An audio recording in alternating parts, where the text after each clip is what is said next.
Welcome to another episode of Outside Shots. I am Saul Bookman. This is supposed to be with Eddie Johnson, but EJ is he's got some stuff going on, so it's just me today, folks. You're gonna have to bear with it, deal with it the best you can. And I know a lot of you have been hitting me up asking me when I'm going to jump on the Sun Show. I don't know if that's going to happen. So hey, it's just you, it's just me.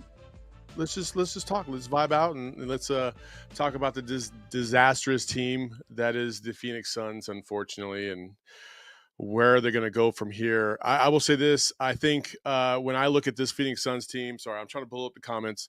When I look at this Phoenix Suns team, it's been just a disaster from start to finish.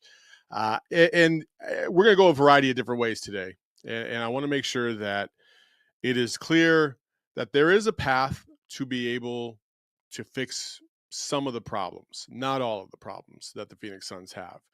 But let's start at the very, very beginning and let's address, okay, let's go, we'll take this level by level, okay? Well, let's start with the executive team, ownership, et cetera, et cetera. So let's talk about Matt Ishbia, Josh Barlstein, and James Jones. First, when you look at Matt Ishbia, I'm sorry, I know there's a lot of people that feel like he destroyed the franchise and, and ruined the future and all this other stuff. And while I agree to a certain extent in terms of the amount of capital that has been given up, I don't necessarily agree from the perspective of, being willing to spend and do whatever it takes to try and get a championship, right? I think you can't argue that he didn't do whatever he thought he should do to try and get a championship. I mean, that's not debatable. What is debatable is the moves that were made, both starting with Kevin Durant's trade, free agents, coaches, I mean, you name it. It just does not seem like there has been one specific thing that has really worked out at a high level since his arrival outside of Kevin Durant. I mean, Kevin Durant is exactly what Kevin Durant is. Like, he's one of the all-time scorers. He's a phenomenal player. Like, Kevin Durant is who he is. And he hasn't changed since he's been here. He's doing just as good as ever. So can't really fault the KD portion of the KD trade, right? But 4 first-round picks, as we all know, and a lot of them are locked up with Houston. Cam Johnson, Mikal Bridges. I mean, whew. And then you fast forward, and even the Nurkic trade. From the Nurkic trade, you look at DeAndre Ayton, getting traded for Nurkic, but you also threw in Toumani Camara, who is one of the better defenders in the league. We all loved him in Summer League. I feel like every single one of us loved him in Summer League. And so when he was thrown in that trade, I think a lot of us listen. I know a lot of us, a lot of Suns fans are enamored with the bench players and stuff like that. And I think it gets a little difficult to buy into some of that hype because you just don't know how that's going to play out in the regular season. Well, in this regard, everybody was right. Like, in terms of giving up Toumani Camara, feeling like, ooh, that was an asset that I think we should have kept. And lo and behold, that's probably the best piece of the entire trade. And you got him in the second round. And so that was a tough one. I mean, again, and then you look at the Chris Paul for Bradley Beal thing, and we'll get into the Bradley Beal stuff in a minute. But on the surface, you think, okay, we're going to trade away Chris Paul, who's aging. He's up there. He's close to the end of his career, for a guy who should be able to score at a high level, who has proven that he could score at a high level, and Bradley Beal. And now you think you got 3 scores at an elite level, and things might work out. And they have not. And they haven't. So when it comes to Ishbia, I feel like it's almost irrelevant because he's the owner. He's not gonna fire himself. He's not gonna sell the team. So while he plays a part in this, and I think the part that he plays in this is going to be extremely important moving forward, I don't know if I necessarily agree that like he completely ruined the franchise because I feel like he was swinging from the start, and I'm okay with that. That's me personally. I know some of you feel quite the other way, and that's fine. Like we can debate about that all day long. So let's go to Josh Barlstein and James Jones. Here's the problem: us as fans have no idea who's pulling the strings in which direction and who's doing what, right? We have theories. We think James Jones has a large part to do with this. We think Josh Barlstein has a large part to do with this. We think Matt Ishbia has a large part to do with this. Like that is a fact. Like we have no idea who's really making the call and the shots. What I will say is that James Jones has been there before Ishbia, and obviously since he's taken over, and some of the talent acquisition. And really, this is where I'm going to go. James Jones' experience in terms of roster construction has not really played out on this Phoenix Suns roster. If you think about James Jones' history as a player on the teams that he was on, there's a certain identity within those teams that were built that you could point to James Jones and say, like, he should know, like, you need some dogs on this roster. Don't have very many dogs. You need high level playmakers at this level. Sometimes you get that with Devin, sometimes you get that with KD, but it feels like far too often we don't get a high level, a mix of that outside of the scoring. And that can be problematic. And you think Tyus Jones is going to come in here and fix the problem, and he didn't fix the problem. He didn't come close to fixing the problem. Nobody came close to fixing that problem, right? And then you look at the defense, like the lack thereof, like one of the worst defensive teams in the history of of the Phoenix Suns. Actually, my guy Sam Cooper had this tweet, which I thought was very, very interesting. And the tweet reads as this. He says this Suns team has a defensive rating 4.8 points worse than league average. That makes them the second worst Suns team in franchise history for that stat. Only the 68-69 inaugural Suns were worse. Even the 19-win Kokoshkov era Suns performed better respective to their peers. I mean, if that is not just an embarrassing stat, I don't know what is. I really don't. And that to me kind of identifies the problem with this organization right now. Josh Barlstein is a young CEO, and he came over from the Pistons, very young in the game, and I think he has tremendous relationships with a lot of people, players. Like I think he has good rapport, right? But he's young, and I don't know how much of a voice he gets in that room, right? I think he's got a voice, but how much? James Jones, same thing, and when you look at Matt Ishbia, is he going to be willing to part with one or both or neither? I don't know. That's the interesting part about this. Is like I genuinely don't know if Matt Ishbia is going to pull the trigger on getting rid of a James Jones or even a Josh Barlstein or both of them. I really don't. I really don't. And I think a lot of people are clamoring for James Jones to be gone, but I think only Matt Ishbia really understands between those two how much power and responsibility each one has, and how many times did somebody step up and say, "Hey, we can't do this. This doesn't even make sense," and they got overridden. How many times did, if at all, did anybody step up and say, "Hey, we need to go after this player or do this or whatever"? And were they allowed to do that? Were they allowed to be flexible in their moves, or was it kind of a 3-person committee or a 2-person committee? I don't know, but I will say changes need to be made. I like whether it's Josh Barlstein or James Jones or both. A change needs to be made, and it needs to be made in the favor of an executive that has a proven track record and a history of roster construction and really identifying what your franchise is going to be about, what kind of player is going to be in the fold. And I think right now, I think you're all over the place. And you have a lot of logistical things that are working against you, which we're going to get into in a second. So I don't know where you go from here in terms of the executive level, but I do know you got to get rid of somebody. Heads got to roll when you have the most expensive team in the history of the NBA to not make the playoffs. And I would argue this season of Suns basketball, and there's been some bad ones, this season of Suns basketball, because of the talent, or at least, the talent on paper, the salary, the expectations, is probably the worst season of Suns basketball ever.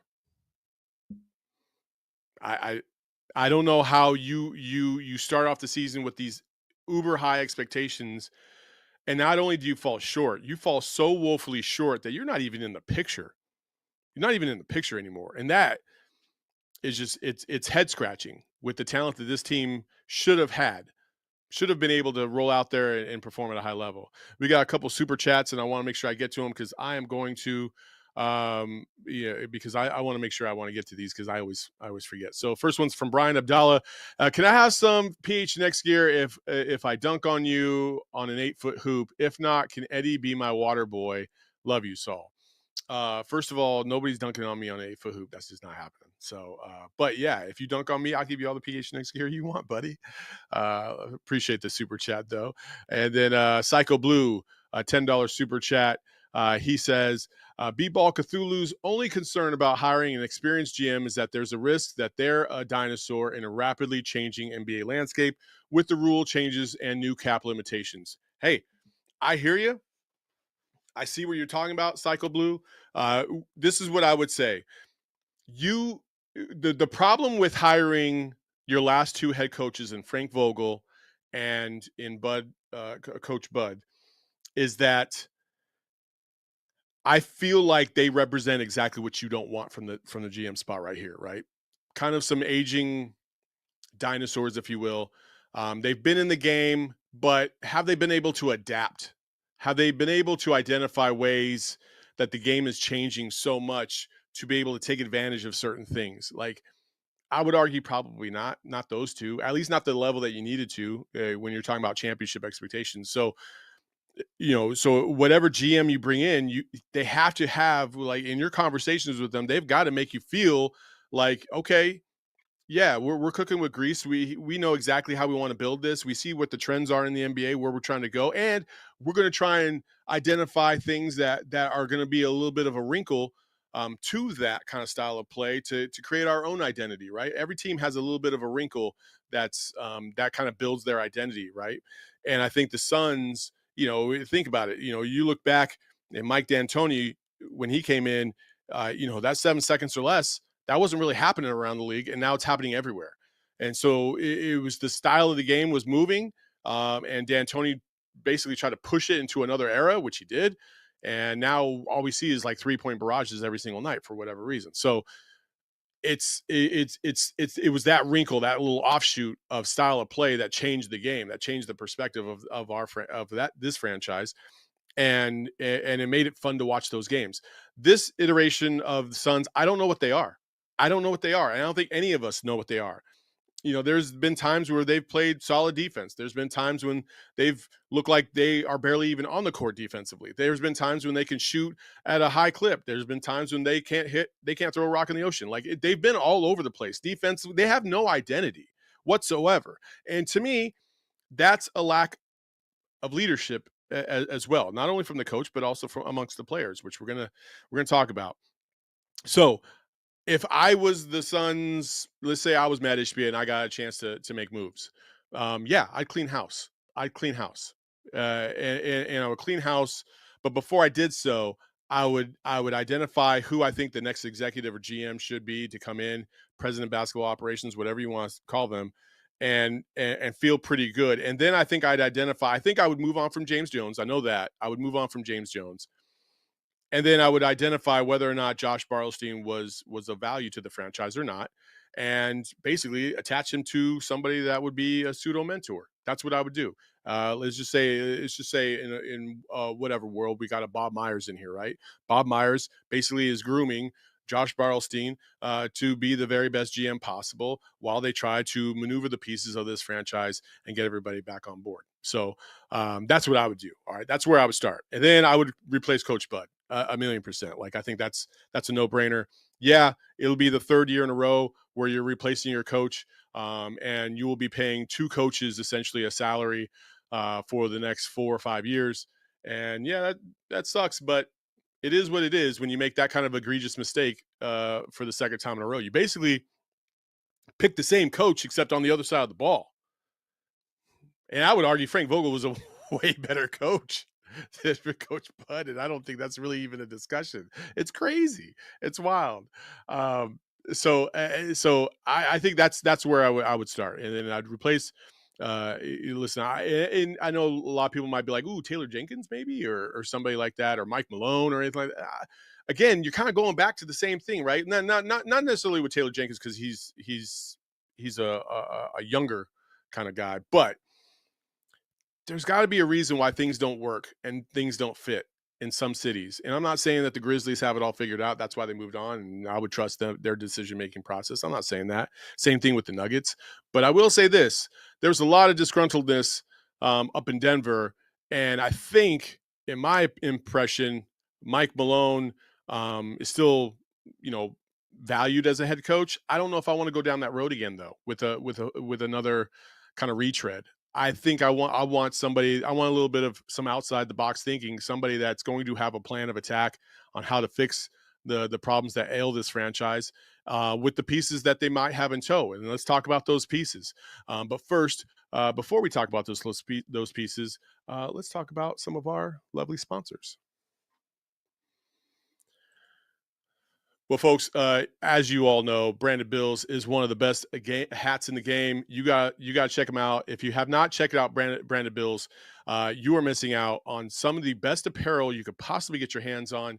And today, when you go to brandedbills.com, you can save yourself up to 20% by using promo code PHNX. That is promo code PHNX. Branded Bills has merch. They have great apparel, shirts. This isn't one of them. I don't know why I did this, but they have great apparel. You also, if you have your own business, they're going to hook you up as well. They can design what you need. They can create shirts, hats, you name it. U of A, ASU, Suns. They have all types of logos for all those brands, and also they have different styles of hats. So go save some money, and also go hook yourself up with some really cool stuff at brandedbills.com. And again, use promo code PHNX or PHNX to save yourself 20%. And then while you're sporting your new gear around town, make sure you swing by Circle K. I don't know if you guys know, but like I swear, like 4 times in the last 2 weeks, Circle K has been texting me, hitting me up, letting me know, hey, save 25 cents a gallon if you're an Inner Circle member today. Like, not even by signing up, just if you're an Inner Circle member, you're going to save that. Yesterday, 40 cents off a gallon. Like, Circle K is trying to hook you up big time. You got to take advantage of it. So if you're around town and you don't have the Inner Circle app, what are you waiting for? We talk about it all the time. The Inner Circle app is exactly what you need to do to download it in order to get yourself a discount. Become a member of the Inner Circle. You can save yourself some money on snacks and drinks and things of that nature. So again, join the Inner Circle for free by downloading the Circle K app today. Terms and conditions apply at participating locations. Visit circlek.com for details. And lastly, before we do get out of here on this ad read, I just want to say, if you are not a PHNX diehard, you need to become a PHNX diehard. It is a fantastic opportunity to get behind the scenes to see some of the little nuggets that are dropped, not only in the Discord. Our own Gerald Bourget writes a lot of stories, but he also drops some little news nuggets, things that maybe the general public doesn't know, which is really, really cool. And our whole squad, Cardinals, U of A, all those guys do a great job. So make sure you check out gophnx.com today and become a diehard. Get a free shirt. Maybe you can get one of these Sunset Drive shirts. And we might as well go ahead and talk about this gentleman that is on this Sunset Drive shirt, and that's Devin Booker.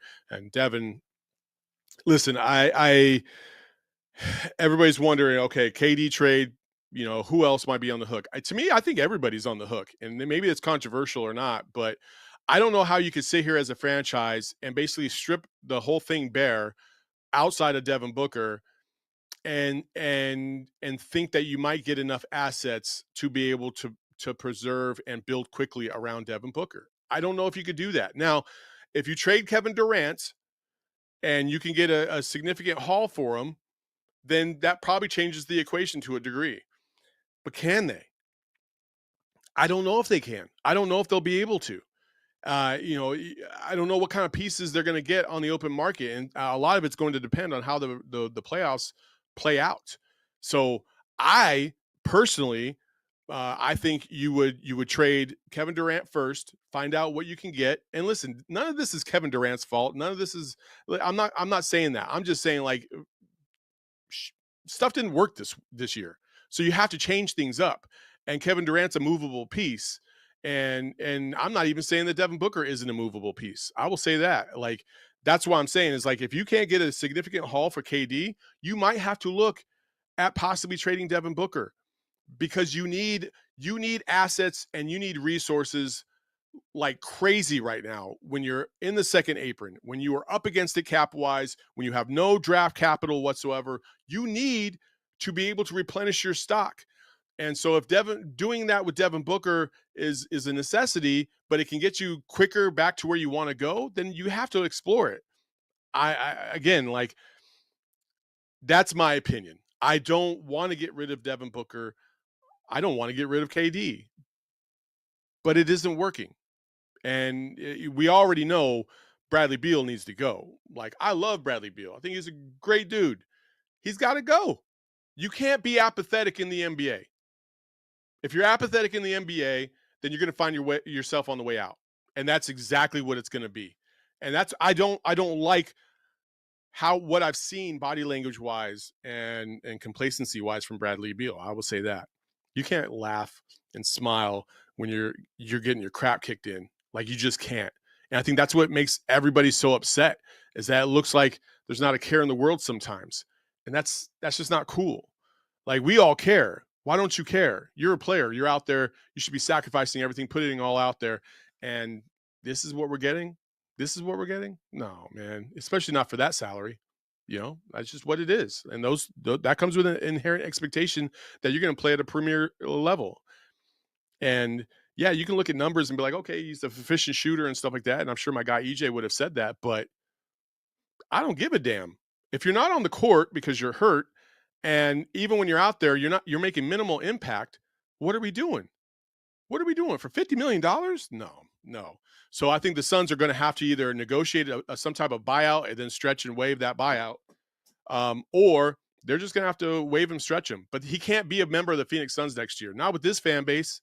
Not with these results. Nope, can't happen. It just can't happen. And then you got to trade KD, see what other assets you can get rid of, and basically start all over. And if you get a crazy package for Devin Booker, you got to possibly look at that. What if? Hear me out. What if you got the number one pick? What if Houston was willing to trade for Devin Booker? I don't even know if that's possible. I'm just throwing this out there. But like, what if Houston was able to trade for Devin Booker? What if that was the case and they offered the number one pick? Would you take it?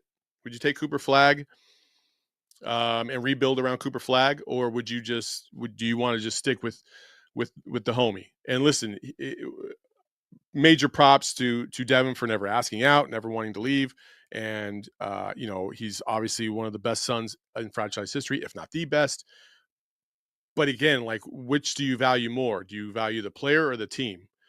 And that's the hard part for a lot of Suns fans. I will say that. And so listen, and right now in the chat, there's a lot of people that are saying hell no. There's some people that are like hell yeah. So they're just all over the place, right?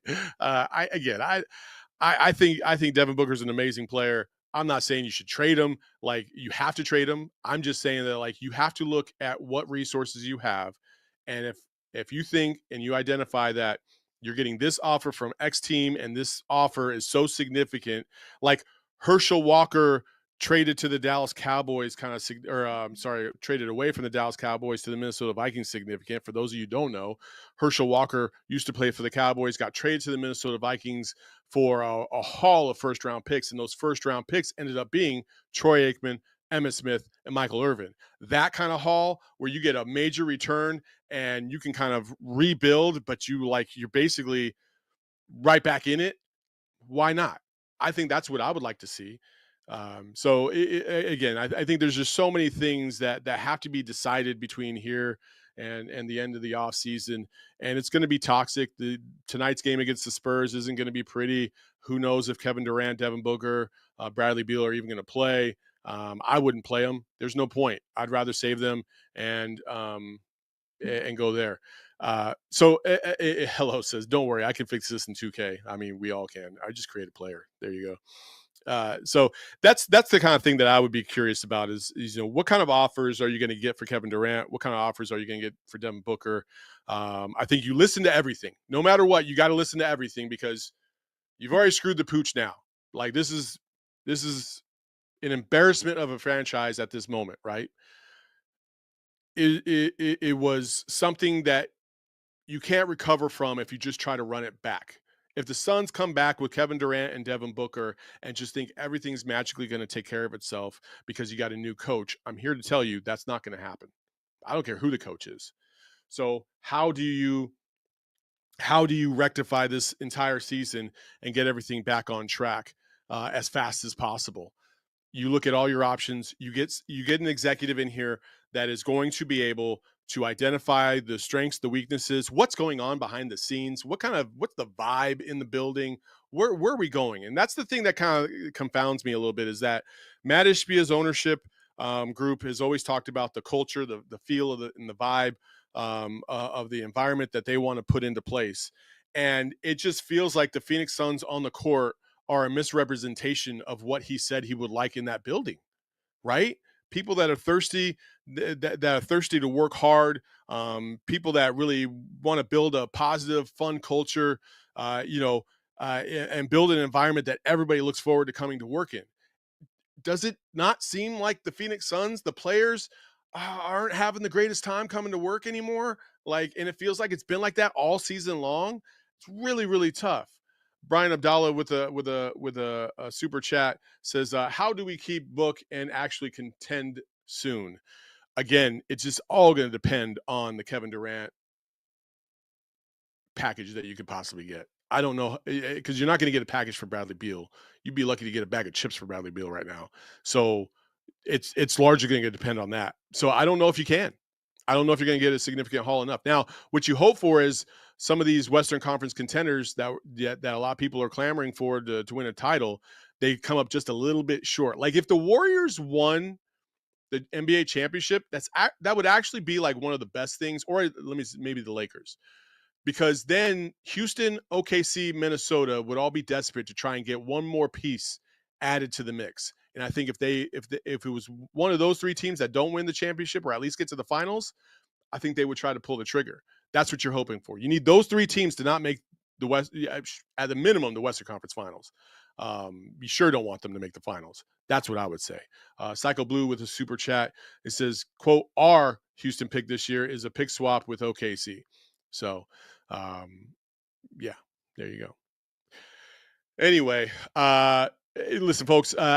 Again, I apologize for EJ not being here. He dropped the ball on that one, but I do appreciate you guys showing up today on another episode of Outside Shots. It was a short one. Hey, we just wanted to do this little mini pod and get you on your way. But as always, make sure you hit that thumbs up button. We would really appreciate it. I implore you to please subscribe to the Outside Shots podcast. Next week, EJ will be back. He's probably stuck on like Bandon Dunes or something like that. I don't know. He's probably off, just gallivanting around Oregon doing something, God knows what. So, but I will say I appreciate you guys for spending some time out here on this busy Friday. I hope you all have a great weekend. And as always, you can follow me at Saul Bookman. You can follow Eddie Johnson at JumpShot8. And also buy his book. His book is out. It's on Amazon. You can get it as a hardcover. I actually bought 2 copies. I'm going to get him to sign one, and we'll do a giveaway. How about that? Or maybe we'll do a book signing. If you are on Discord and you would come to an Eddie Johnson book signing, plus maybe a live version of Outside Shots, hit me up. I'd love to hear that. And if you are not in our Discord, hit me up on Twitter. I would love to hear your thoughts and if you would come out. So, as always, I appreciate the guy behind the Mac, which is Shane Diefenbach. He's our producer today. And you can follow the show at PHNX_Suns. Make sure you watch their pre- and post-game show tonight. Eric and Steven do a great job. And until next time, y'all, peace, love, out.